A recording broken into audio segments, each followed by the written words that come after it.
I lent my neighbor my spare key in an emergency.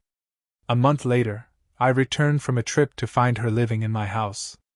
She sipped tea on my couch and said, "You left. I stayed. That means it's mine now." I called the police. What they told me made my knees buckle because I live in Eugene, Oregon. Been here most of my life. I'm 44 years old, divorced, no kids. I work in property maintenance, nothing glamorous, but it pays the bills. I own my house outright. It's a small 2-bedroom place in a quiet neighborhood, nothing fancy, but it's mine. I put everything into that house after my divorce. That place was supposed to be my new start. About a year ago, a woman named Dana moved in across the street. She was maybe 38, single, no job that I could ever tell, but she always seemed to be around. She dressed like she either taught yoga or sold crystals. I didn't mind her at first. She'd wave from across the street, sometimes bring over baked goods. Banana bread once, some weird herbal tea another time. We weren't friends, but we were friendly. You know how it is when you're neighbors, you try to be polite even if something feels a little off. About 6 weeks ago, there was this night where it was pouring rain. I was watching TV in my living room when I heard frantic knocking at my door. I opened it and there was Dana, barefoot, soaked to the bone, crying. She said she'd locked herself out and her cat was inside, meowing like crazy. I let her in. Gave her a towel, let her sit on the couch while she waited for a locksmith. After an hour of sitting there, she asked me if I had a spare key she could hold onto for emergencies. She said she felt embarrassed having to run over like that and didn't want to bother me again. I hesitated. I really did. But she was sitting there shivering, crying about her cat, and I figured, hell, it's just a neighbor being neighborly. So I gave her one. I said, "Only for emergencies. You bring it back tomorrow." She promised she would. She didn't. I didn't chase her down about it. I was busy. I work long hours and the next week I got called away to Seattle for a work emergency. A property my company managed had a pipe burst and flooded a whole level. It was a nightmare. I had to stay out there for 10 days, longer than I expected. When I came back, it was a Sunday night around 8 p.m. I pulled into my driveway and something just felt wrong. First thing I noticed, there were new wind chimes hanging on the front porch. I don't do wind chimes. Then I saw a ceramic planter with some lavender in it sitting by the front door. Again, not mine. I walked up and unlocked the door. And the moment it opened, I stopped cold. There she was. Dana. Sitting on my couch like it was the most normal thing in the world. Wearing one of my old flannel shirts. Holding a mug. Her bare feet were kicked up on my coffee table. She looked up at me with this smug little smile and said, "Oh hey. You left. I stayed. That means it's mine now." At first I thought it was some kind of joke. I actually let out a little laugh, just from shock. But she didn't laugh. She just sipped her tea and stared at me like I was the one intruding. I told her to get the hell out of my house.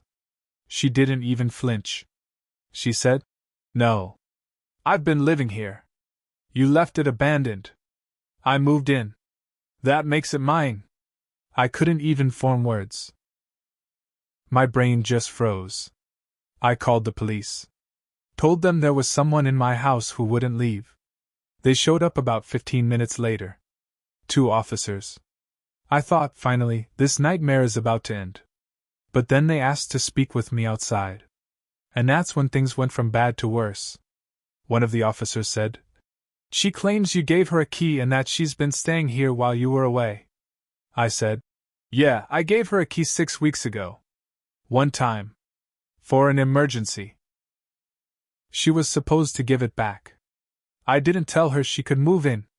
The officer nodded slowly and said, "Unfortunately, in Oregon, if someone claims residency and has been occupying the property for a certain amount of time, it becomes a civil matter. She says she's been here for more than 2 weeks. If she's had mail sent here, if she can prove she's been staying here, we can't legally remove her. You'll need to take her to court. I just stared at him. You're telling me she can just take my house? Because I was gone for 10 days? She's claiming squatters' rights, the cop said. It's not a criminal matter unless you can prove forced entry or theft. I wanted to scream. I had pictures of her inside my house. I had stuff that was missing, moved, used. My mail was opened. She changed the locks on the back door. They still wouldn't do anything. She has to be formally evicted now, the officer said. We're sorry. I know it's not fair, but our hands are tied. That night, I didn't even go inside. I sat in my car across the street and watched the lights inside my own house turn off, one by one. Like she belonged there. Like I was the stranger. And the next morning, it got worse. The next morning, I went to the front door and knocked. She didn't answer. I could hear music playing inside, something soft and folky. I knocked harder. Nothing. So I went around back. She'd locked the gate. She changed my gate lock. I stood there, in my own yard, staring at a padlock I'd never seen before, on a fence I built with my own damn hands. I called my lawyer. I'd only ever use her for my divorce, but I figured this had to be something she could help with. Her name's Rachel. She was shocked when I told her what was going on. She said Oregon had some of the worst squatter protections in the country. Said I'd have to file an unlawful detainer, serve Dana with official eviction paperwork, and then wait for a court date. How long does that take? I asked. Could be a few weeks. Maybe a couple months. I wanted to throw my phone through the window. I'd been gone 10 days. She'd already changed locks, moved in her crystals and wind chimes, and the law said I had to wait months to get her out? Meanwhile, she was inside, using my electricity, my internet, probably sleeping in my bed. I went back to work that day and told my boss what happened. He offered to put me up in a motel until I could figure things out. I took him up on it. The next week was a blur of paperwork and stress. I hired a process server to deliver the eviction notice. That part, at least, was satisfying. He said she tried to argue with him at the door, but he just handed her the envelope and walked off. But then the real game started. She started sending emails. Long, rambling messages accusing me of abandoning my property and violating spiritual boundaries. She claimed I gave her the house as a gift. Said she had a verbal contract with the universe that I couldn't break. I stopped reading them. Then I started getting calls from the city. Noise complaints. Code violations. Someone filed a report saying I was leaving garbage in my yard. Only, I wasn't even living there. I went by one night to see what she was doing, and there was trash all over the place. Bags stacked out front, some ripped open. I wouldn't put it past her to file those complaints herself, just to make me look bad. The worst part? She forwarded some of my mail to her name. Credit card offers. DMV renewal forms. She filed a change of address with my house, claiming she lived there. My lawyer said that might hurt me in court. She's trying to establish residency on paper, Rachel said. It's a tactic squatters use. That's when I realized she knew exactly what she was doing. This wasn't some spiritual flake who got confused. This was planned. Strategic. It got even more twisted when I came back one afternoon to grab my ladder from the garage. I figured she hadn't locked that part. She was too busy nesting inside. But when I got to the garage door and tried the keypad, the code didn't work. She changed that too. She changed every lock in the house. On the garage. On the back gate. On the tool shed. Every part of my property was hers now. She even put up a stupid handmade sign in the window that said, "Peace lives here." The kind you'd see at a weekend farmer's market, not hanging inside stolen property. At this point, I was sleeping in a cheap motel on the edge of town, eating gas station food and watching someone else live in my home through a windshield. Then things turned again. A week before the court date, I got a text from an unknown number. It was a picture of Dana. She was wearing one of my old shirts again. But this time, she was sitting at my dining table, with 3 people I didn't know. The caption read, "Housewarming dinner with the tribe. So grateful for the new beginning, dizzy house with garden."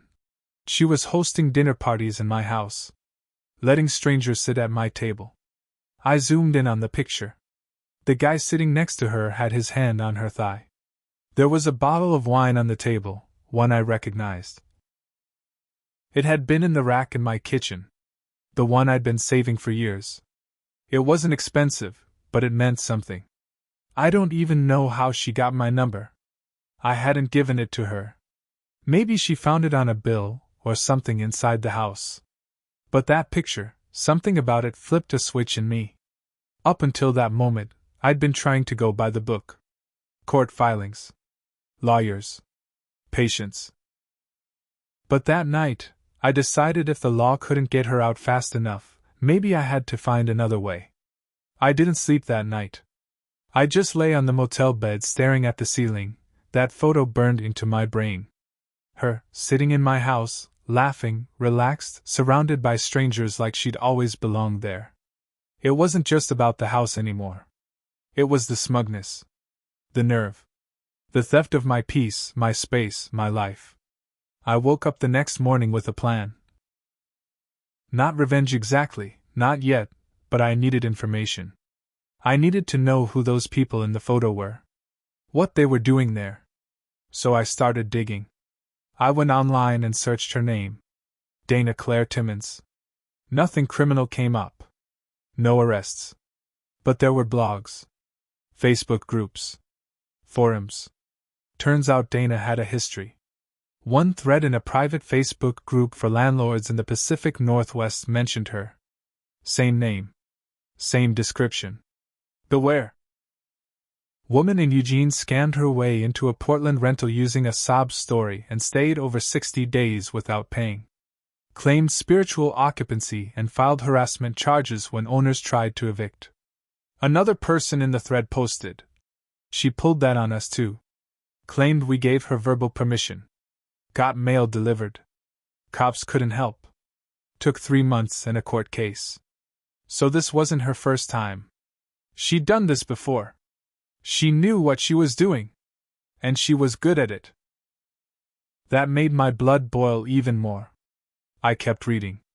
Someone mentioned she used to host drum circles and healing sessions in houses she squatted in. Asked for donations. Claimed she was holding sacred space. Basically, she was renting out space in homes she didn't even own. And I realized, those people in the photo? She wasn't just having dinner. She was starting a damn commune. I called Rachel, my lawyer, and told her everything. Sent her screenshots. She told me we could bring that up at court, but it still wouldn't get her out any sooner.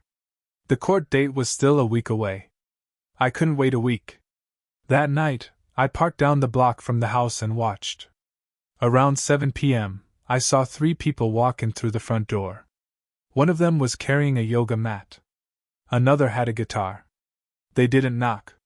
They just walked in. I grabbed my phone and started recording. From across the street, through the trees, zoomed in on the house. I got Dana coming to the door in my robe. I got the guests pouring wine and unrolling their mats. I got a clear shot of one of them lighting incense and putting a candle on my damn floor. This wasn't just her squatting anymore. She was running a business out of my house. The next morning, I walked that video into the courthouse and filed an emergency injunction. My lawyer helped fast-track a motion to show that she was using the property commercially without consent. I handed over the footage, the Facebook screenshots, and the proof of her history. It finally gave the judge something to chew on. We got a hearing moved up to 48 hours later. But in the meantime, things escalated again. The morning before the hearing, I got a call from my boss.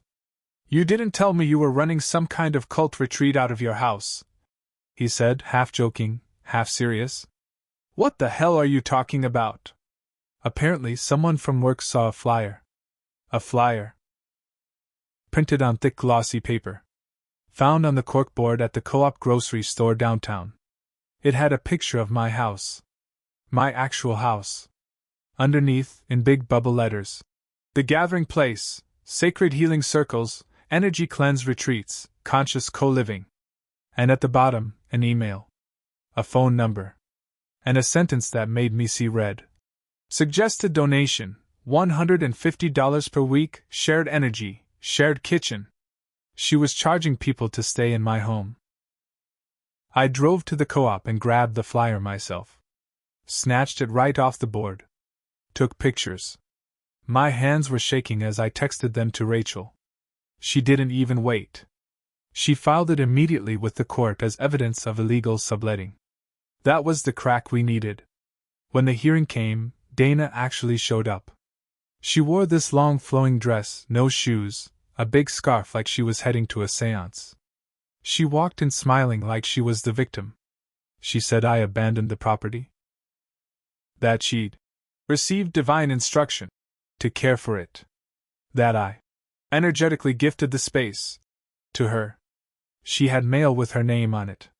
She had witnesses, 2 of the freeloaders from the night I recorded. One said Dana told them she owned the house. But my lawyer played the video. Showed the flyer. The forum screenshots. Proved she had a pattern.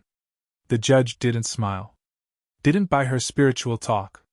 He gave her 7 days to vacate the property or face forcible removal. She looked stunned. Almost like she didn't understand what was happening. But I saw something else behind her eyes, too. Hate. She looked at me like I betrayed her. After the hearing, she walked past me, close enough to whisper. You think this is over? You took from me. I'm just getting started. That should have been the end.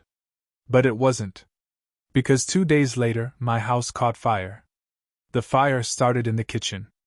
I got the call from the fire department around 2:30 in the morning. They said my house was burning fast. I jumped out of bed at the motel, threw on jeans, and drove over like a maniac. Smoke filled the air 3 blocks away. By the time I pulled up, the whole back of the house was flames. Neighbors were standing on the sidewalks in their pajamas, just watching. Firefighters were everywhere. I didn't cry. I didn't scream. I just stood there, heart pounding, while everything I owned went up in black smoke. When the fire was finally under control, a firefighter walked over and asked if I was the owner. I said yes. He said, We're still figuring out the cause, but looks like it started on the stove. Something left burning. Could have been accidental, but we'll run the full report. I knew it wasn't an accident. I didn't say it out loud, but I knew. Dana. I called my lawyer again. Told her everything. Told the police too. But they couldn't just arrest someone without proof. Dana had already left the house. She was supposed to be out in 7 days, and she was. She'd moved out 2 days before the fire, or at least, that's what she told the court. And of course, no cameras. No footage of her coming back. Insurance was a mess. They covered some, but not everything. And I had to fight them tooth and nail just to get a basic payout. They kept asking questions about whether I had subleased the house, or let tenants stay. Her flyers made that complicated. Even my own insurance didn't believe me at first. I lost almost everything. Furniture. Clothes. Tools. My laptop with all my work documents. Family photos. Gone. I went quiet after that. Numb mostly. Months passed. I stayed with my cousin out in Springfield while I got back on my feet. I stopped talking to most people. My boss gave me time off. I needed it. But I never forgot what she did. Dana. And I never let it go. 6 months later, I was back at work full-time, and I'd saved enough for a down payment on a small condo nearby. Nothing like my old house, but it had good locks. This time, I kept every key. Then, by pure chance, or fate, I ran into her. At the Saturday market downtown. She was standing at a booth, selling handmade candles. Talking to people like she was just another peaceful soul. She didn't see me at first. I walked right up to her table and said her name. She froze. "Hey, Dana," I said. "How's the house fire business?" She smiled, but her eyes went cold. "I don't know what you're talking about." I leaned in close. "You will." I walked away after that. But I wasn't done. I went home and made some calls. Dug back into those Facebook landlord groups. Found 3 other people who said she did the same thing to them. Moved in, squatted, scammed, then vanished. 2 of them had photos. One had a voice message where she bragged about her spiritual landlord-free lifestyle. I gathered everything. Hired a private investigator. Found out she was renting a guest house under a fake name in Veneta, west of Eugene. The owner was an older man, living alone. I drove out there myself. Knocked on his door. Told him who she really was, what she'd done. Showed him the fire report. The flyers. The online posts. He kicked her out that same day. And then I handed all of it to the local DA. Fraud charges. Insurance fraud. False identity. It took a few months, but they finally had enough. Last I heard, Dana was arrested in early spring. Charged with fraud, trespassing, and suspected arson. She pled not guilty, of course. Claimed I was stalking her. That I was obsessed. But the judge didn't buy it. With 4 victims testifying, the flyers, the emails, and her voice messages, it was enough. She's serving 3 years. Could have been more, but they didn't get her on arson, just the fraud. I still lost my house. Still lost everything inside it. But when I stood in that courtroom and saw her in handcuffs, being led away, it wasn't justice. But it was something. And I'll take that over silence. Every single time.